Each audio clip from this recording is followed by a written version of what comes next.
Está começando o programa Saldo Extra, o seu programa sobre finanças pessoais.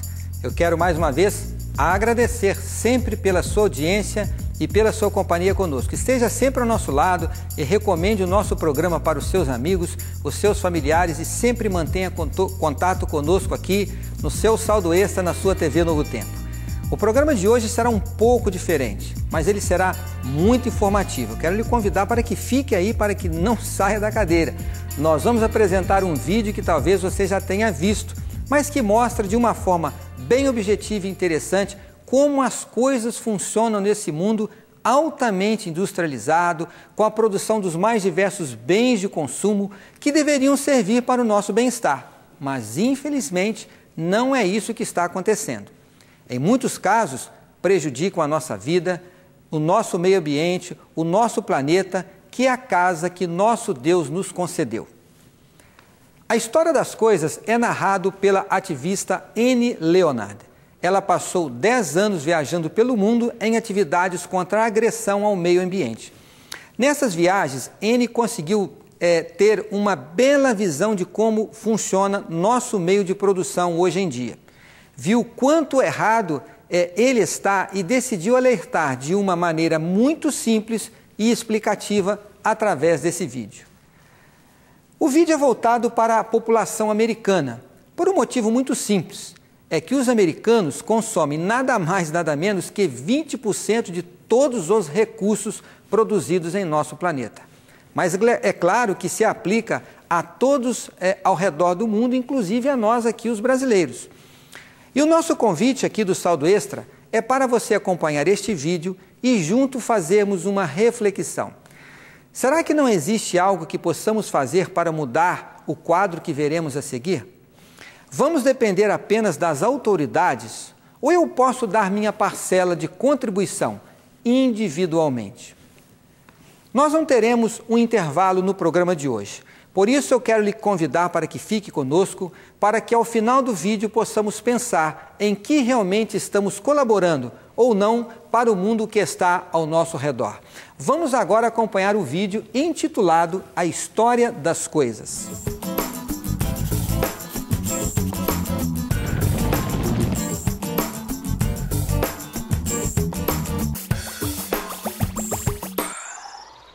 Você tem um deste? Sou louca pelo meu. Na verdade, adoro todas as minhas coisas. Já se perguntou de onde vêm todas as coisas que compramos e para onde vão quando nos desfazemos delas? Não conseguia deixar de pensar nisso, por isso quis saber mais sobre o assunto. E os livros diziam que as coisas se deslocam ao longo de um sistema.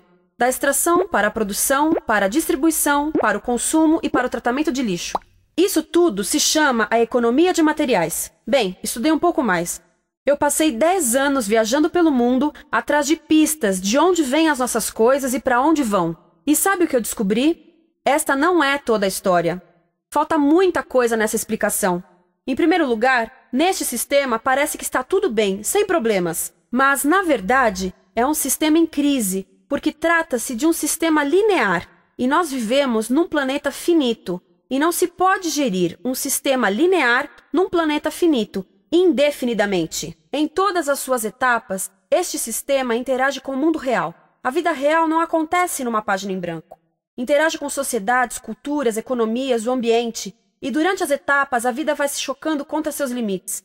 Limites que aqui não vemos porque o diagrama está incompleto. Então, voltemos atrás para preencher alguns espaços e ver o que falta. Uma das coisas mais importantes em falta são as pessoas. Sim, pessoas. As pessoas vivem e trabalham em todas as etapas desse sistema, onde algumas são um pouco mais importantes que outras, algumas têm maior poder de decisão. Quem são elas? Comecemos pelo governo. Meus amigos dizem que eu devia usar um tanque para simbolizar o governo, e isso é uma realidade em muitos países, e cada vez mais também no nosso. Afinal, mais de 50% dos nossos impostos vão para os militares. Mas vou usar uma pessoa para simbolizar o governo, porque acredito nos valores e na visão de que o governo deve ser das pessoas, pelas pessoas, para as pessoas. A função do governo é olhar por nós, cuidar de nós. Esse é o seu trabalho. Depois vem as corporações. O que leva as corporações a parecerem maiores que o governo é porque elas são maiores que o governo. Atualmente, entre as 100 maiores economias da Terra, 51 são corporações.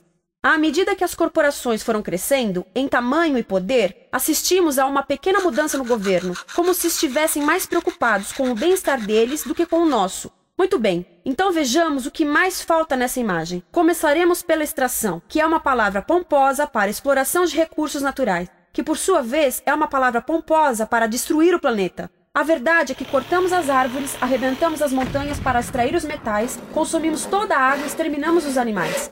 Aqui enfrentamos o nosso primeiro limite. Estamos ficando sem recursos naturais. Estamos utilizando demasiados materiais. Sei que isto pode ser difícil de ouvir, mas é a verdade. Por isso temos que lidar com isso. Durante apenas as 3 últimas décadas, foram consumidos 33% dos recursos naturais do planeta. Desapareceram. Cortamos, minamos, perfuramos e destruímos o planeta tão depressa que estamos debilitando a capacidade do planeta para sustentar o nosso modo de vida. Onde eu vivo, nos Estados Unidos, resta-nos menos de 4% da nossa floresta original. 40% dos cursos de água estão impróprios para o consumo. E o nosso problema não é apenas estarmos utilizando demasiados recursos, mas o fato de estarmos utilizando mais do que a nossa parte. Temos 5% da população mundial, mas usamos 30% dos recursos mundiais. Se todos consumissem ao ritmo dos Estados Unidos, precisaríamos de 3 a 5 planetas. E sabem uma coisa? Só temos um. Então, a resposta do meu país a essa limitação é simplesmente ir tomar dos outros. Este é o terceiro mundo, que alguém dirá tratar-se apenas de uma expressão para designar o local para onde foram as nossas matérias-primas. E o que é que acontece? A mesma coisa, destruição do local. 75% das zonas de pesca do planeta estão sendo exploradas ao máximo ou além da sua capacidade. Desapareceram 80% das florestas originais do planeta. Só na Amazônia perdemos 2.000 árvores por minuto, o equivalente a um campo de futebol por minuto. Então, e as pessoas que vivem aqui? Bem, de acordo com esses sujeitos, eles não são donos desses recursos, mesmo que vivam lá há gerações. Não são donos dos meios de produção, nem compram muitas coisas. Nesse sistema, quem não possui nem compra muitas coisas não tem valor. A seguir, as matérias-primas seguem para a produção, onde utilizamos energia para misturar químicos tóxicos com recursos naturais para produzir produtos contaminados com tóxicos. Há atualmente no comércio mais de 100.000 químicos sintéticos. Apenas um punhado foi testado para avaliar o seu impacto na saúde, e nenhum foi testado em relação aos impactos sinérgicos na saúde, ou seja, a interação com todos os outros químicos aos quais estamos expostos diariamente. Por isso, desconhecemos o impacto total deles na saúde e no ambiente. Mas sabemos uma coisa: os tóxicos entram e saem. Enquanto continuarmos a introduzi-los nos nossos sistemas de produção industrial, continuaremos a inserir esses tóxicos nos produtos que levamos para nossas casas, trabalho e escolas, e claro, para nossos corpos. Como os BFRs, ou retardantes de incêndio à base de brometo, que tornam as coisas mais resistentes ao fogo, mas são super tóxicos. São neurotóxicos, ou seja, tóxicos para o cérebro. O que é que estamos fazendo usando esses químicos? Apesar disso, os usamos em nossos computadores, eletrodomésticos, sofás, colchões e até alguns travesseiros. Sim, pegamos nossos travesseiros, os revestimos com neurotoxinas, levamos para casa e dormimos por 8 horas com eles. Não sei, mas acho que num país com tanto potencial, poderíamos ter uma maneira melhor de evitar que as cabeças peguem fogo à noite. Sabia que essas toxinas vão se acumulando ao longo da cadeia alimentar e se concentram nos nossos corpos? Sabe qual é o alimento do topo da cadeia alimentar com o nível mais elevado de químicos tóxicos? O leite materno. Isto significa que os menores membros das nossas sociedades, os nossos bebês, recebem as maiores doses de químicos tóxicos das suas vidas a partir do leite das suas mães. Não acha que é uma incrível violação? A amamentação deveria ser o mais importante ato humano de nutrição. Deveria ser algo sagrado e seguro. A amamentação continua a ser o melhor e as mães devem amamentar, mas nós deveríamos proteger esse ato. Eles deviam protegê-lo. Eu pensava que zelavam pelos nossos interesses. As pessoas que mais sofrem com esses produtos químicos são os trabalhadores das fábricas. Muitos são mulheres em idade reprodutiva que trabalham com toxinas que afetam a gestação, carcinogênicos e muito mais. Agora eu pergunto, que tipo de mulher em idade reprodutiva trabalharia no emprego deste, exposta a estas toxinas, a não ser uma mulher sem outra alternativa? Essa é uma das maravilhas desse sistema. A erosão dos ecossistemas e economias locais aqui garante um fluxo constante de pessoas sem alternativas. No mundo, há 200 mil pessoas por dia se deslocando de ambientes que as sustentaram ao longo de gerações para cidades, onde muitas vivem em bairros de lata, à procura de emprego, por mais tóxico que seja. Não só os recursos são desperdiçados ao longo desse sistema, mas também pessoas, comunidades inteiras são desfeitas. Sim, as toxinas entram e saem. Muitas delas saem das fábricas em produtos, e muitas mais saem como subprodutos ou poluição. E estamos falando de muita poluição. Nos Estados Unidos, as indústrias admitem liberar mais de 1.800.000 quilos de químicos tóxicos por ano. Deve ser muito mais, porque isso é o que eles admitem. Trata-se de outro limite, porque quem quer ver e respirar 1.800.000 quilos de químicos tóxicos por ano? Então o que eles fazem? Mudam as fábricas poluidoras para o estrangeiro, para poluir outros países. Mas, surpresa, grande parte dessa poluição volta para nós trazida pelo vento. E o que acontece depois de todos os recursos naturais serem transformados em produtos? Passam por aqui, para a distribuição, o que significa vender todo o lixo contaminado com toxinas o mais rápido possível. Aqui, o objetivo é manter os preços baixos, com as pessoas comprando os produtos em constante movimento. Como eles mantêm os preços baixos? Pagam salários baixos aos trabalhadores das lojas e restringem o acesso aos seguros de saúde sempre que podem. Tudo se resume em exteriorizar os custos. O verdadeiro custo da produção não se reflete no preço.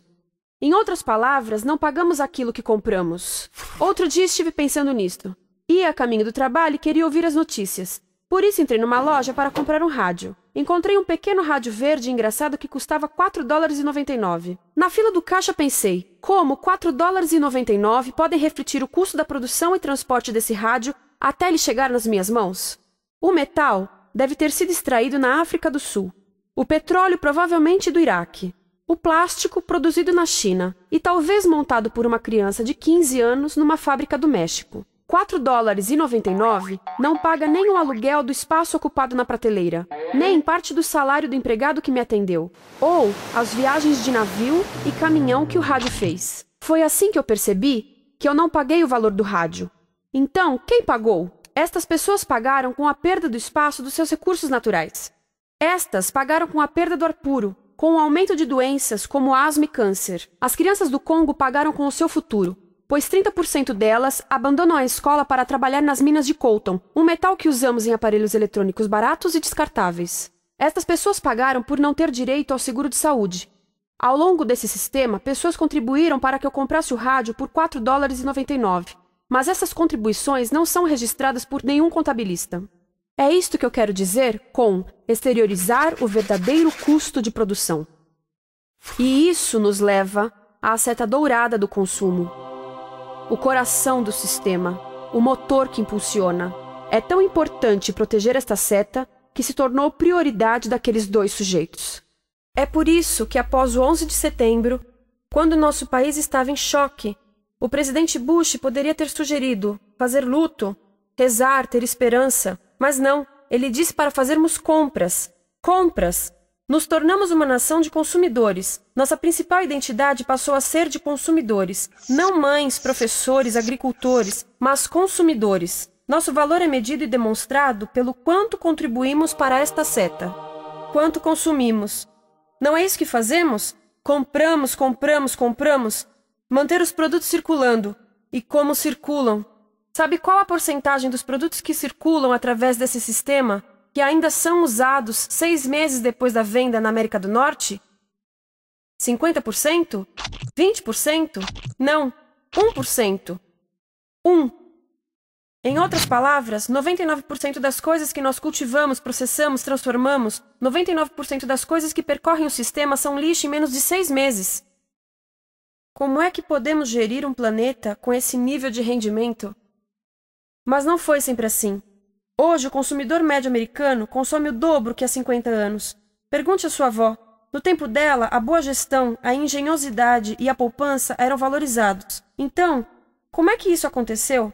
Bem, não aconteceu simplesmente. Foi planejado. Pouco depois da Segunda Guerra Mundial, estes sujeitos estudavam a forma de impulsionar a economia. O analista de vendas Victor Lebow articulou a solução que se tornaria a norma de todo o sistema. Ele disse: a nossa enorme economia produtiva exige que façamos do consumo a nossa forma de vida, que tornemos a compra e o uso de bens em rituais, que procuremos a nossa satisfação espiritual, a satisfação do nosso ego no consumo. Precisamos que as coisas sejam consumidas, destruídas, substituídas e descartadas a um ritmo cada vez maior. O conselheiro econômico do presidente Eisenhower disse: o principal objetivo da economia americana é produzir mais bens de consumo. Mais bens de consumo? O nosso principal objetivo? Não é providenciar cuidados médicos, ou educação, ou transportes seguros, ou sustentabilidade, ou justiça? Bens de consumo? Como é que eles nos fizeram adotar esse sistema de forma tão entusiástica? Bem, duas das suas estratégias mais bem-sucedidas são a obsolescência planejada e a obsolescência perceptiva. A obsolescência planejada é uma outra forma de dizer criado para ir para o lixo. Eles fazem as coisas de modo que sejam inúteis tão rápido quanto possível para jogarmos fora e voltarmos a comprar. Isso é óbvio em sacolas ou copos de plástico, mas verifica-se isso em coisas maiores como esfregões, DVDs, máquinas fotográficas, churrasqueiras, quase tudo, até computadores. Já reparou que quando compra um computador, a tecnologia muda tão rápido que em poucos anos se torna quase um impedimento para a comunicação? Fiquei curiosa e abri um desses computadores para ver o que tinha dentro, e descobri que a peça que se muda a cada ano é apenas uma pecinha no canto. Mas não se pode mudar apenas essa peça, porque cada nova versão tem um formato diferente. Tem que jogar tudo fora e comprar um novo. Estive lendo sobre o design industrial da década de 50, quando a obsolescência planejada começou a aparecer. Esses designers eram muito claros sobre o assunto. Chegavam a debater quão rápido conseguiam que um aparelho avariasse, mas de modo que o consumidor mantivesse fé suficiente para ir comprar outro. Foi tão intencional, mas as coisas não avariam suficientemente rápido para manter essa seta funcionando. Por isso existe também a obsolescência perceptiva. A obsolescência perceptiva nos convence a jogar fora coisas que ainda são perfeitamente úteis. Como fazem isso? Mudam a aparência das coisas. Por isso, se comprou suas coisas há alguns anos, todos percebem que você não tem contribuído para essa seta. E como o nosso valor depende da nossa contribuição para essa seta, isso pode ser embaraçoso. Por exemplo, se eu tiver o mesmo monitor de computador gordo e branco na minha mesa por 5 anos e a minha colega tiver comprado um computador novo, ela vai ter um monitor plano brilhante que combina com o computador, com o celular e até com as canetas. Ela parece estar operando uma nave espacial e eu pareço que tenho uma máquina de lavar na mesa. A moda é outro bom exemplo. Já se perguntou por que os saltos dos sapatos das mulheres passam de largos para finos num ano e no próximo de finos para largos? Não é por haver um debate sobre qual deles é mais saudável. É porque usar saltos largos num ano de saltos finos mostra que você não contribuiu recentemente para a seta. Por isso não vale tanto quanto a pessoa com saltos finos ao seu lado, ou em um anúncio. É para comprarmos sapatos novos. A publicidade e a mídia em geral têm um papel importante nisto. Cada um de nós nos Estados Unidos é bombardeado com mais de 3.000 anúncios por dia. Vemos mais publicidade num ano do que as pessoas há 50 anos viam em toda a vida. Qual é o objetivo de um anúncio se não nos fazer infelizes com o que temos? Por isso, nos dizem 3.000 vezes por dia que o nosso cabelo está errado, nossa pele, nossa roupa, nossos móveis, nossos carros, nós estamos errados. Mas tudo se resolve se formos às compras. A mídia também ajuda a esconder tudo isto e isto. Por isso, a única parte da economia que vemos são as compras. A extração, produção e envio para o lixo acontecem fora do nosso campo de visão. Por isso, nos Estados Unidos, temos mais coisas do que tivemos antes, mas pesquisas mostram nossa felicidade declinando. Nossa felicidade teve seu pico na década de 50, a mesma época em que a febre consumista explodiu. Coincidência interessante. Acho que sei o porquê. Temos mais coisas, porém menos tempo para o que realmente nos faz felizes. Amigos, família, tempo livre. Estamos trabalhando mais do que nunca. Analistas dizem que não temos tão pouco tempo livre desde a sociedade feudal. E sabem quais são as duas atividades que mais fazemos no pouco tempo livre que temos?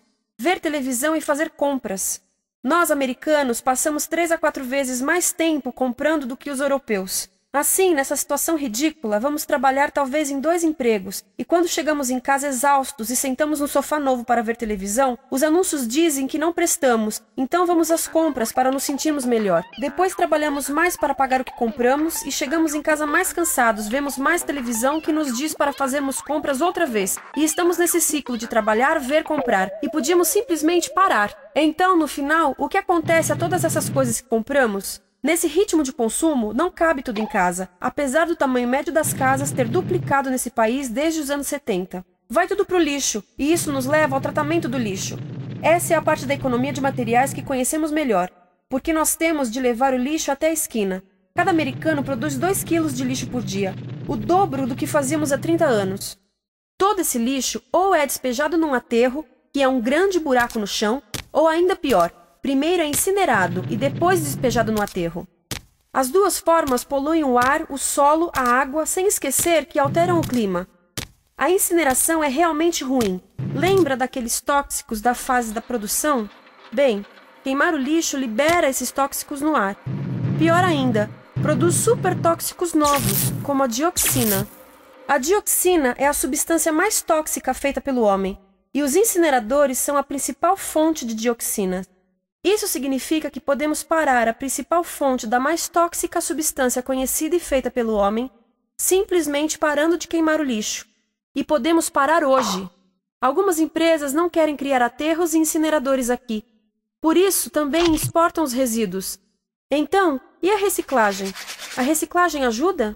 Sim, a reciclagem ajuda. Ela reduz o lixo nessa extremidade e depois reduz a pressão para minerar e colher mais nessa extremidade. Sim, sim, sim, todos devemos reciclar, mas reciclar não é o suficiente. Reciclar nunca será suficiente, por 2 razões. Primeiro, o lixo que vem das nossas casas é apenas a ponta do iceberg. Para cada saco de lixo que deixamos na esquina, 70 sacos de lixo são criados anteriormente, só para fazer o lixo desse saco que deixamos na esquina. Assim, mesmo que pudéssemos reciclar 100% do lixo das nossas casas, não se chegaria ao coração do problema. Além disso, grande parte do lixo não pode ser reciclado, ou porque contém demasiados tóxicos, ou porque é criado de início para não ser reciclável, como aquelas caixas de suco, que têm as camadas de metal, papel e plástico, todas coladas. Não dá para separar essas camadas para reciclá-las. Como se vê, é um sistema em crise. Por todo o percurso, estamos batendo em limites, do clima em mudança ao decréscimo da felicidade. Simplesmente não está funcionando. Mas a parte boa de um problema tão generalizado é haver tantos pontos de intervenção. Há pessoas trabalhando aqui salvando florestas, e aqui na produção limpa. Pessoas trabalhando em direitos do trabalho, em comércio justo, em consumo consciente, no bloqueio de aterros e incineradores. E muito importante, em recuperar o nosso governo, para que seja realmente pelas pessoas e para as pessoas. Todo esse trabalho é criticamente importante, mas as coisas vão realmente começar a se mover quando enxergarmos as ligações, quando enxergarmos o panorama geral. Quando as pessoas ao longo do sistema se unirem, poderemos reivindicar e transformar esse sistema linear em algo novo, um sistema que não desperdice recursos ou pessoas, porque aquilo de que precisamos nos livrar é da antiga mentalidade de usar e jogar fora. Há uma nova escola de pensamento nesse assunto, e é baseada em sustentabilidade e equidade, química verde, 0 resíduos, produção em ciclo fechado, energia renovável, economias locais vivas. Já está acontecendo. Há quem diga que é irrealista, idealista, que não pode acontecer. Mas eu digo que quem é irrealista são os que querem continuar pelo velho caminho. Isso é que é sonhar. Lembre-se que a velha forma não aconteceu por acaso. Não é como a gravidade que temos que conviver. As pessoas a criaram, e nós também somos pessoas. Por isso, vamos criar algo novo.